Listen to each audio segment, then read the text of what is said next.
All right, we are back with another pick'em video. It is Monday, March 3rd in the NBA. We have a 7-game slate. Really like what I'm seeing right now. So I'm going to talk about a whole bunch of different plays. Going to stay tuned, I guess, till the end of the video where I'm going to differentiate between my official plays and then more towards my leans. But I think we are going to talk about a whole bunch of different plays in this one. And I owe that to you guys because I haven't had a video in a little bit. If you want to know, I was sick. I was not feeling too good. It was kind of a lock myself in the bathroom type of day. Get some Charmin Extra Tough.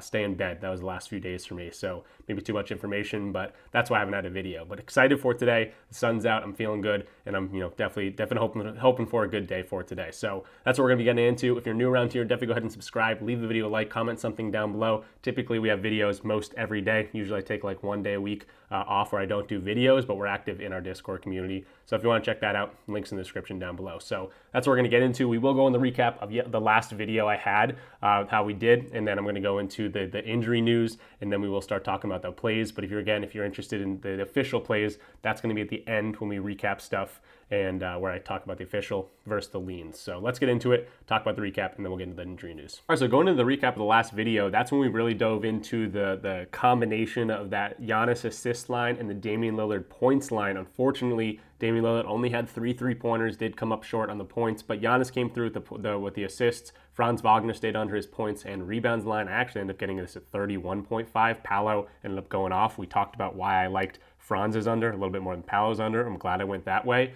then we did talk about some leans. To be totally honest, I wanted to do Brook Lopez. That was my first play before I saw the huge correlation with Giannis and Damian Lillard. So it was going to be Brook over in here and Dame in the lean section. But that's the way I laid it out for you guys. So 2-1 in the last video. Did talk about some leans, and a lot of those hit. Bradley Beal, I don't think ended up playing. I don't think he ended up playing. But CJ McCollum went over his threes, went over his points. Royce O'Neal only played 11 minutes, and again, that was a lean because I couldn't see his minutes because that was an earlier video. I couldn't see the minutes projection.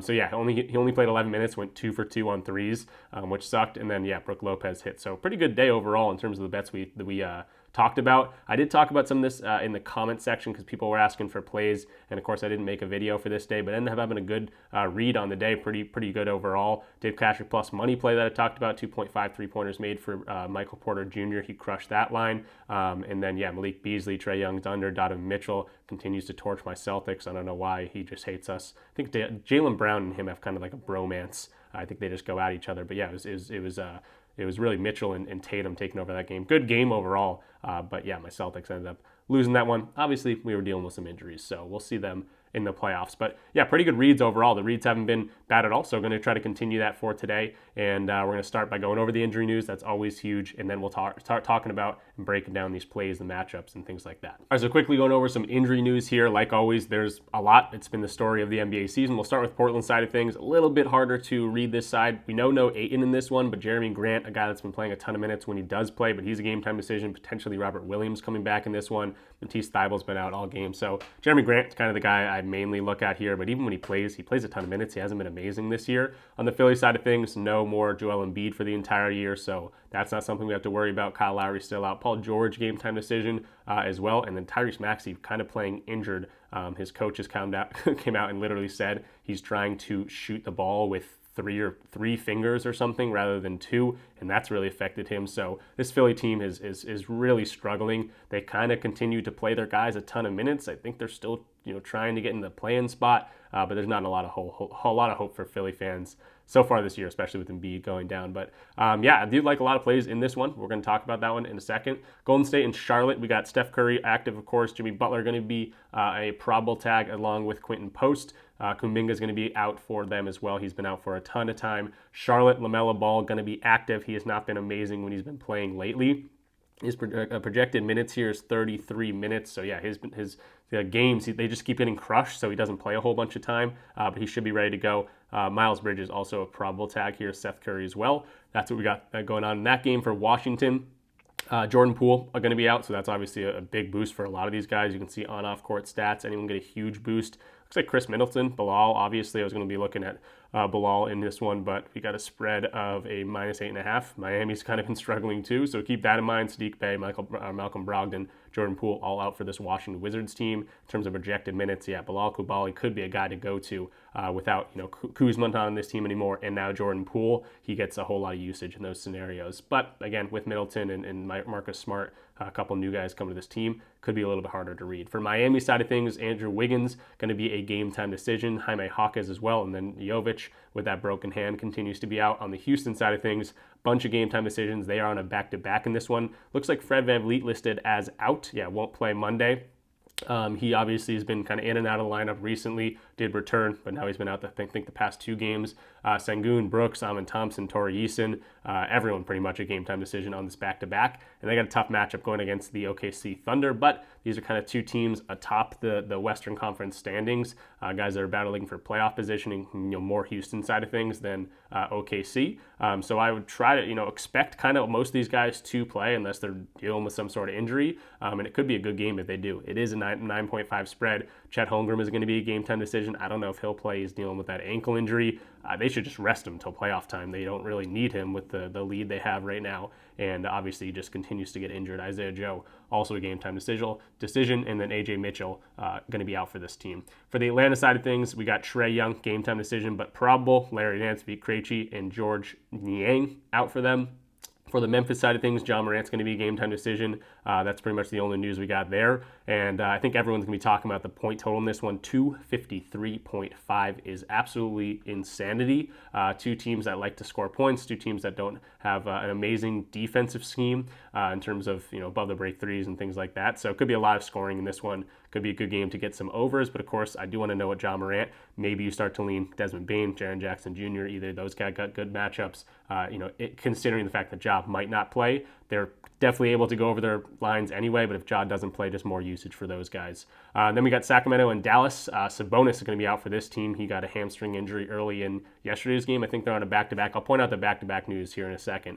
But yeah, he's going to be out for them. That's going to be big-time minutes for guys like Valanciunas. 28 minutes projected for him. I'm not sure where his lines are at, but definitely something I want to look into. But yeah, a little bit more scoring, definitely more rebounding potential for some of these. A lot of these guys. Keegan Murray could be a sneaky rebound pick for the Sacramento side of things. And then Dallas, we got no AD, no Gafford, no Lively. We've seen that before. No PJ Washington. So continues to be, if you're above 6'9" in this team, you're probably injured. But we got Dwight Powell and Najee Marshall in the lineup. So yeah, ton of injuries for Dallas, like we've seen the whole bunch. Detroit, we got Ron Harper. Not going to mention too much about him. Tobias Harris going to be out. Jaden Ivey continues to be out. So a couple injuries, a couple key guys out for Detroit. Obviously, Jaden Ivey's been out for a ton of time, but now Harris being out. Projected minutes for guys like Oscar Thompson.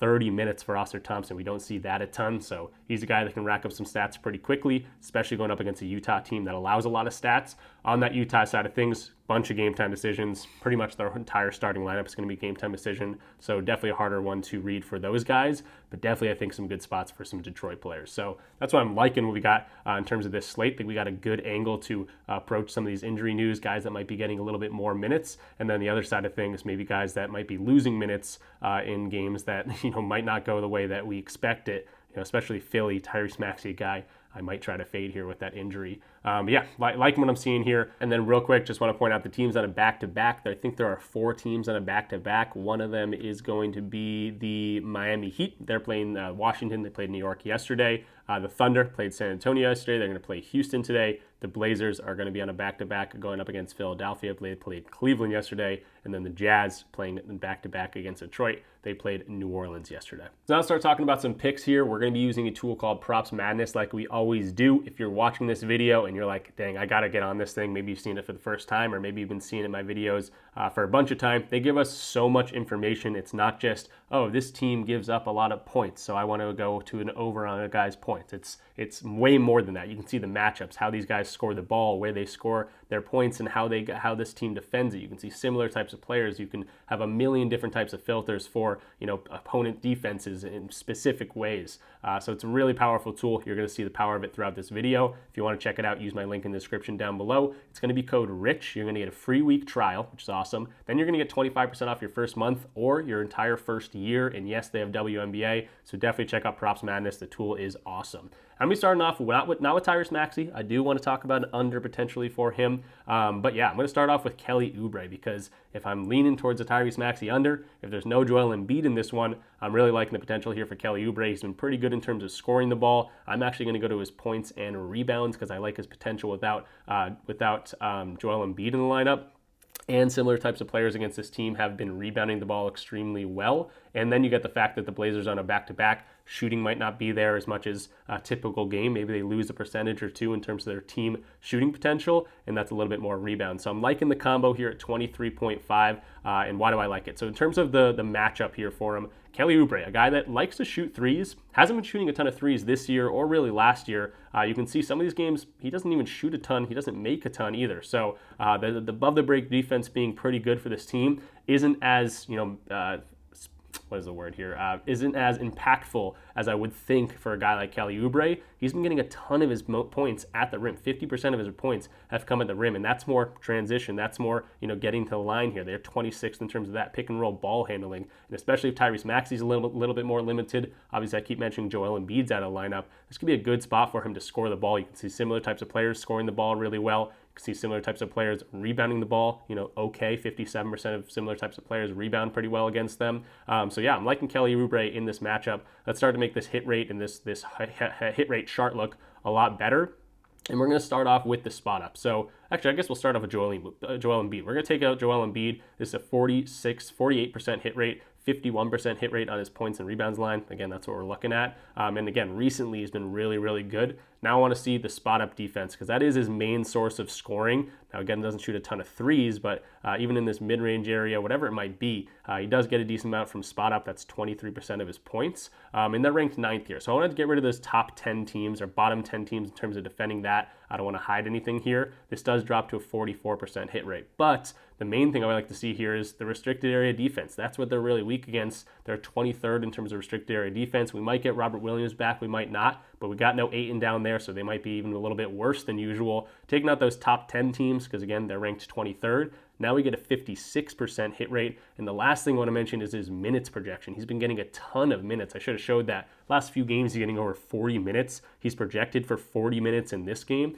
And I'm going to be very conservative. I'm going to say, 3-point spread here could stay close. Obviously, Philly is a favorite here, but they're dealing with a ton of injuries, a ton of different things going on in Philadelphia. I'm going to go to 35 minutes plus. I think he could get a ton of time. I don't think he's going to get 45 minutes, but even just 35 minutes plus, 81% hit rate on this points and rebounds line with going up against these certain types of teams. And without Joel Embiid, he's been crushing this line. Even if you drop this down to 42 minutes, 87% hit rate. So loving what I'm seeing here. He's been really good lately. They're dealing with a ton of injuries. I think Kelly Oubre is the guy to go to because I don't really trust Paul George. He's totally hit or miss. I think Oubre, kind of the more consistent guy without Embiid in these types of matchups playing this much time. Really like what I'm seeing here in terms of the potential for rebounds and, of course, in terms of the potential for scoring. So first play, going to be Kelly Oubre in this one. Now, I was going to save the leans for the end of this game, but I do like a lot of spots for certain guys in this one. One of them is going to be Tyrese Maxey's under PRA. If that goes kind of hand in hand with Kelly Oubre having a better game, Tyrese Maxey may be struggling a little bit more, trying to assist the ball a little bit more potentially. But I do like the PRA on the under. This is 39.5 on a lot of different platforms. Some books already have this at 38.5, but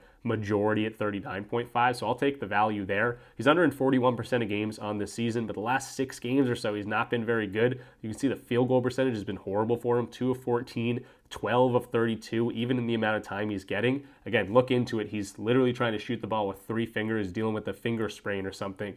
So Nick Nurse came out and said, yeah, he's pretty much injured right now. And we've seen this 3-point percentage absolutely tank. So again, 39.5 keeps bouncing, but 39.5 is where a lot of books have this. And his 3-point line is heavily juiced on the under. 3.5, minus 188, minus 192. Books are saying, I think he's going to make 3 or less 3-pointers in this one. And we can make that filter happen in a tool like Props Madness. 39.5, let's want to see 3-pointers made. I want to see he's not going to make 6. Let's say 3 or less. Now this drops to a 27% hit rate. Yes, Joel Embiid's not in the lineup, but it doesn't really matter. In types of similar situations like this, 23.8% of the time he's staying under. They're going over this. So the other side of that, staying under this in a ton of games. So really liking this potential for him. Also, the matchup is not amazing for a guy like Tyrese Maxey. Similar types of players in terms of scoring the ball. A lot of guys staying under against this team. A lot of that to do with their above the break defense. They don't allow guys to hit a lot of threes. 39% if his points come above the break threes, they're ranked 5th. What scares me and why this is more of a lean is because he's still getting a ton of minutes and he scores the ball in terms of pick and roll ball handling, transition, free throws, isolation. It's a good matchup for those types of things. So if Tyrese Maxey's like, all right, I can't shoot the ball right now, I'm just going to get to the rack, he could do some damage in that department. But yeah, that's kind of the only way I think he's going to be able to go over this line if he really just stops shooting the threes. So if you want to, the play that's more likely to hit, it's going to be the threes, minus 188, minus 190, a lot of juice on this under. But at the same time, I kind of like the hit rate on the PRA, 39.5, taking the under as more of a lean, because he might just go, I can't shoot, I'm just going to get to the rack, and that's where we might see trouble on this under. So a lean here for Tyrese Maxey's under, going to a guy that's kind of injured right now. And then I actually have one more play in this one. Honestly, if this was a smaller slate and maybe this was a one-game slate, Anthony Simons would probably be a good play to go to in terms of a full play, but I don't want to get too much action in this one game, especially considering all the injury news. It could get wacky. But if you want to put Kelly Oubre in a slip and Anthony Simons in the same slip, that correlates a little bit more better than taking an under on Tyrese Maxey, just because if this one stays close and there's a whole lot of minutes being played, it is a 3-point spread. It makes a lot more sense for Kelly Oubre and Anthony Simons on the floor a lot longer to both hit their overs than throwing in a Tyrese Maxey under, even though I do like that too. So Anthony Simons, pretty good spot here. It is going to be a lean just because I don't want too much action in one game, but points and rebounds at 22.5, that's where I'm going to get to. In terms of his scoring chart, looking really good. 49% of his shots come from above the break threes. Philadelphia ranked 21st in that regard. 20% also coming at the rim. They're ranked 28th there. Noah Joel Embiid in this one too. So yeah, could be a little bit weaker at the rim, of course. Really liking 70% of his shots pretty much coming from weak spots in this Philadelphia defense. Now, similar types of players have been able to score the ball pretty well. In terms of player type analysis, it's more of a 50-50, yellow, mediocre matchup for him, but I'll break that down in a second. And I also want to point in the rebounds here. Right here, 73% of similar types of players are really just point guards, have been able to go in there and grab some rebounds, including Anthony Simons himself. So let's talk about the head-to-head. We'll talk about the back-to-back news because this is a back-to-back. In terms of head-to-head, he had 25 points against this team back in late December, where they lost by 22 points, and he only played 30 minutes, projected for 34 in this one. So I like to see he was able to go over in a little bit less time than expected today. And he also chipped in with a decent amount of rebounds. He had 4 rebounds in that matchup too. That game didn't have Jeremy Grant, but it did have DeAndre Ayton, so maybe even more rebound potential for him. And we've seen his rebounds do pretty well, especially without Ayton in the lineup here. So really liking the combo. With points and rebounds, 22.5, obviously was able to go over that.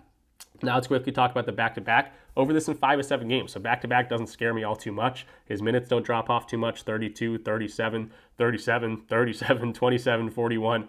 So a lot of these misses coming earlier on in the year, and then this matchup against the Minnesota Timberwolves, a little bit harder matchup than what he's got going on today. So back-to-back doesn't scare me all too much. Now let's start talking about the shot type and where he's going to be getting a lot of his shots from. Again, they're weak above the break threes. We can see dominant scoring zone. We can take out those the top 10 teams in terms of defending above the break threes. Now this is a 62% hit rate. I don't want to hide anything here. So pick and roll ball handling, we got to mention that that's not some great matchup. It's not a bad matchup either. Very mediocre. So I want to take out the top 5 teams. I want to take out the bottom 5 teams in terms of defending the pick and roll ball handlers. I think we'll get a little bit better, sample size there. So bottom 5 teams, this drops to a 55% hit rate, but top 5 teams defending that, we don't got to deal with that either. Now back up to a 62% hit rate. Then you can talk about his minutes, projected for 34 minutes in that one. We've seen back-to-backs. He gets 37 minutes, a lot of these ones, and this is a 3-point spread, so could see a lot of time on the floor. Let's just go, a little bit more conservative, 30 to 38 minutes. That's 4 minutes on each side of the projection. If you want to know where I'm getting the projected minutes, it's on RotoWire. Right here, Anthony Simons projected for 34 minutes. Now we got a 63% hit rate, so really liking that. And then you can take out DeAndre Ayton in the lineup if you want to do that. Over this in 66% of games, 4 of 6 games. So really liking what I'm seeing here. If Jeremy Grant ends up getting ruled out too, he's over this in both those types of matchups. If Jeremy Grant is in the lineup, you can see he's been relatively 50-50 in games without DeAndre Ayton, but smaller sample size. Again, this is a horrible game, outlier game against the Memphis Grizzlies back in November, and then didn't get there in a game against the Washington Wizards. But if you just take out the Ayton filter, you can see even with Jeremy Grant in the lineup, still looking pretty good here. So Simons over the 22.5 points and rebounds, maybe more of a lean, but again, I don't mind putting Simons and Kelly Oubre in the same slip here. I think it's going to be a decent game to bet on. Moving along to the next play here, it's going to be LaMelo Ball under 24.5 points. Now, I don't know if this is going to be a full play. I'll see what I like on the board as I scan through the rest of the games here. But this is the next game up, and I don't like his scoring potential. It's got a tough matchup anyway, but his minutes have been all over the place. You can see the last month and a half, the last 7 games he's played. Some of these games he's just starting, and then he played 9 minutes in this game, 10 minutes in this game, 22 minutes in this game. They're definitely more concerned about LaMelo Ball's longevity at this point rather than winning games. So if he starts limping, if he doesn't feel too great, they'll just yank him out of the game and stop playing him. And even so, even in the games he's playing a little bit more minutes, he's not playing a ton. 32 minutes in this one, 29 minutes in this one. The most we've seen the past month has been 33 minutes. But yeah, if he's not going to be on the court that much, it's going to be a little bit harder for him to score the ball. And then you consider the matchup, of course. Pretty much every ranking in terms of how he scores the ball, the most, dominant player type, dominant scoring zone, either an orange or a red matchup here. So tough matchup already. They're projected to lose this game by 13 plus points. That's the spread right now. So yeah, I don't mind fading LaMelo Ball in a matchup that's tough and a game that he potentially might not see a ton of time. So we'll just first look at the games that he's going up against similar types of players or similar types of teams. I mean to say, dominant player type, pick and roll ball handling. We'll see that that's ranked 7th right now. So I'll just be conservative.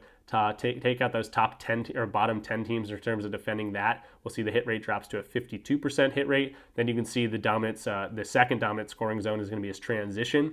They're ranked 5th in terms of defending that. So we can do dominant scoring type 2. We can see that right here. Our player type 2, and just knock out those their bottom 10 teams again. 53% hit rate, but he hasn't gone over this since December 16th.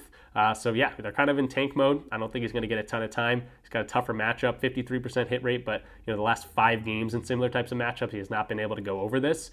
So I like to see that right off the bat. Then you can talk about the minutes here. He's projected for 33 minutes, but I don't know if he's going to get that. I don't think he's going to get anything more than, let's say, 36 minutes in this game.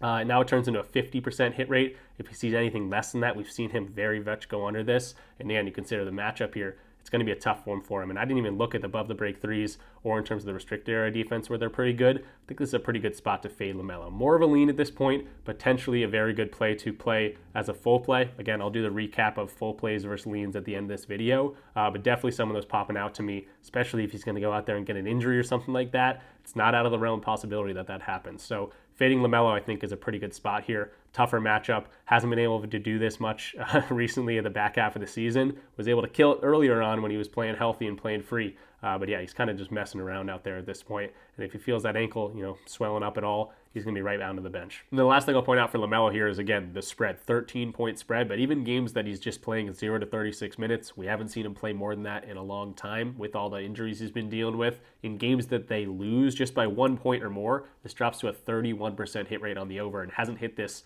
since December 19th on the over. So if they're going to lose this game, again, 13-point spread, tough matchup regardless, but 0 to 36 minutes on the under here. I think I'm really liking this spot for him. Moving along to the next game here, I do like Davion Mitchell at 14.5 points and assists. He's going up against the Washington Wizards. You can see the way he scores the ball. Pretty good matchup for him in a lot of different ways. Spot up, transition, free throws, pick and roll ball handling, all mediocre to good. So Davion Mitchell, a guy that's been playing pretty well for this Heat team, a guy that's been getting a ton of time for this Heat team. Yes, there's some injury news that we might be seeing some guys come back. Andrew Wiggins, Jaime Jaquez, still no Jovic in this one, but he's still projected to see 31 minutes, and he's been getting a ton of time. If you go to games with Tyler Hero, he really hasn't seen less than 35 minutes in a lot of these games. 37, 37, 37, did have 24 against the Atlanta Hawks, which is why this is probably going to be more of a lean. I don't know what to expect if everyone's healthy for this Miami Heat team, but then 34, 34, 38, 35.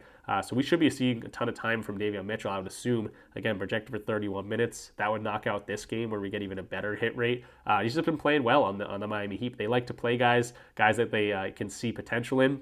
There's always these random dudes that might not have been playing well on other teams or really just came out of nowhere that the Heat start playing huge minutes and they contribute for this team. So Davion Mitchell, 14.5 points and assists. He already went up against this team when he wasn't on the Heat. He had 9 assists and 10 points in 27 minutes against them. So he's already had good history against this Wizards team. We know they're pretty trash defensively. Yes, they added a few guys that they still haven't been amazing.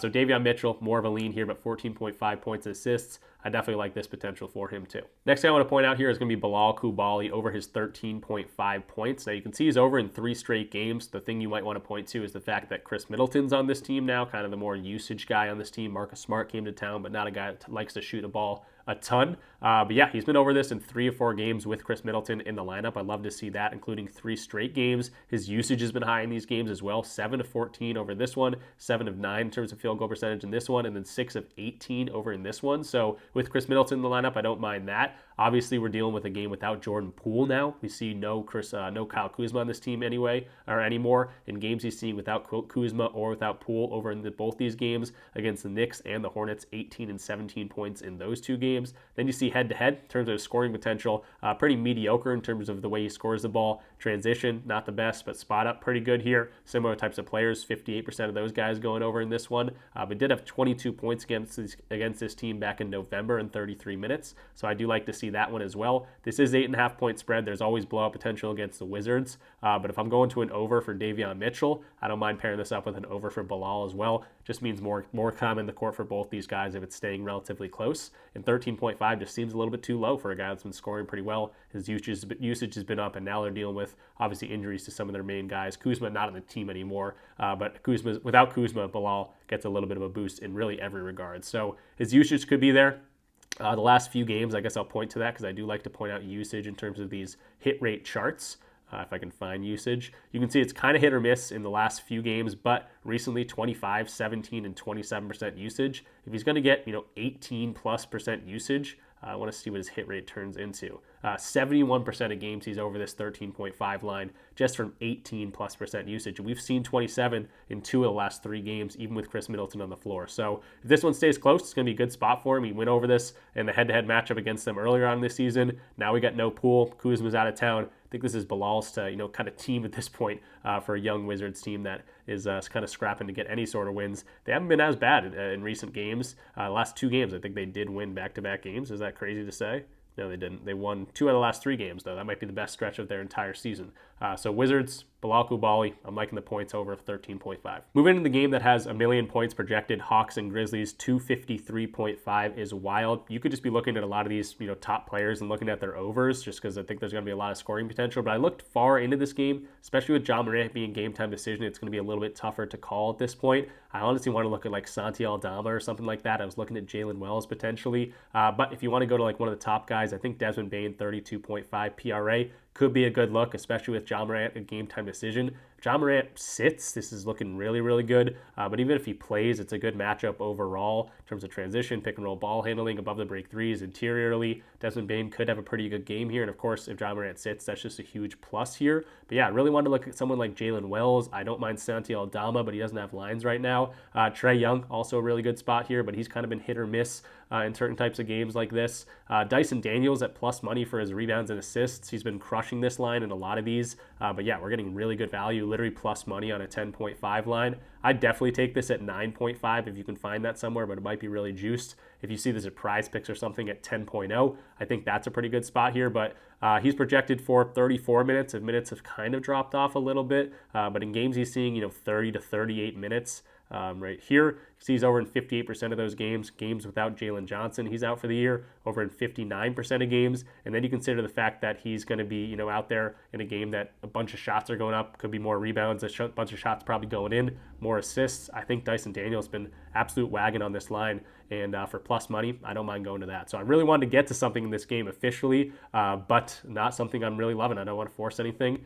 So Dyson Daniels for some plus money, definitely a good look. If you see Santi Aldama, I'm definitely curious about his lines. And then Desmond Bane, if you want to roll the dice and see if Ja Morant doesn't play, you're going to get really good value right there for really any of his lines. But if Ja Morant does play, I don't like that play as much, but even so, he still has a really good matchup. So a lot of guys in the spot to go over in this game. I'd probably recommend not taking any unders almost in this game. But Dyson Daniel for plus money, I wanted to point that one out for you guys. And then in terms of these last 3 games, I wanted to get to at least something in one of the later games, but I'm not really loving anything I see. There was a lot of guys I thought I see a bunch of good angles for them, but as I looked a little bit deeper, there was a reason or 2 reasons that I was like, I'm a little bit too iffy on them. Like Jalen Green's a perfect example. I want to be looking at his under. His line's at 20.5 though, and he's going up against a huge, like a perfect matchup to stay under. 20.5 just seems a little bit too low, and then you consider the fact that there's a ton of game time decisions and injury news for this team. Something I probably want to stay away from. For the Kings side of things, no Sabonis. I think that's going to be a huge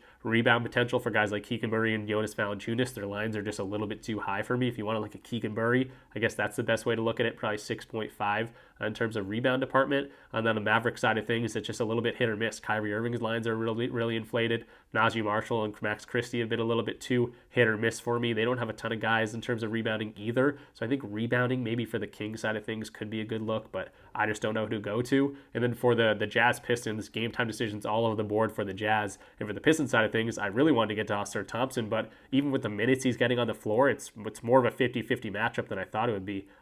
25 plus minutes, he's still hitting this in 50% of games. Then you consider the fact that, isn't there an injury? I know Tobias Harris in this one. He only has one game. So Ausar Thompson's a guy that I want to look at in terms of probably his points and his rebounds, but only one game without Tobias Harris in that much time. I don't love going to something with that little amount of data. And then you look at the similar types of players versus the Jazz. It's not the best matchup for him to score the ball because they are a pretty good interior points defense, which is where 76% of his points come. Transitionally, they're weak, but it's something that I don't want to go full in on just because we don't have too much information on it. So these last three games, I wanted to get to a few guys, just couldn't get there. So I think that's going to do it for this one. So yeah, I think that is going to do it for this one. If you want to get access to all my plays, this is what I got right now, but I'm going to be adding more plays and of course putting in my DFS slips like I always do. Check out the links in the description down below. That's where you get access to all my plays, but also just a fun community.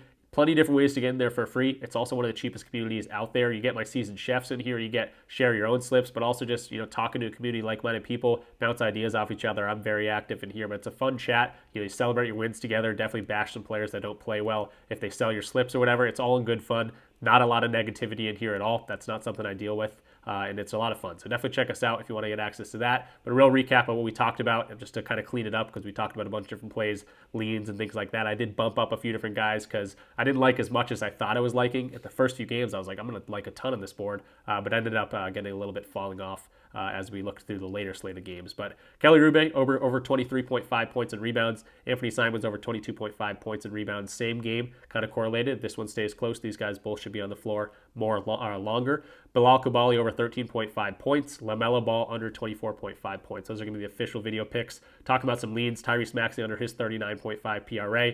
Davion Mitchell over 14.5 points and assists. This is plus money now. I just looked at that, so not as confident there. It may probably seeming like he's going to lose some minutes here, but if he plays 30 minutes, I like this spot for him a lot. And then Dyson Daniels over his 10.5 rebounds and assists. That was a plus money play that I wanted to point out for you guys. So a little bit of a longer video. I think we went over the 30-minute mark. I do try to keep it under 29 minutes if I can. But yeah, hopefully you guys got some value out of this one. We talked about a whole bunch of different plays. I wish it was a little bit better on the back half of the slate, but as we get injury news, there could be a lot of good spots. I'll be adding that to the Discord community like I always do. So thanks for watching. Good luck with all your bets. And again, leave the video like, comment something down below. Always like to read those comments. And yeah, I'll see you guys in the next one. We should be back on a normal schedule, getting uploads every single day. So I'll see you guys in the next one. Peace out.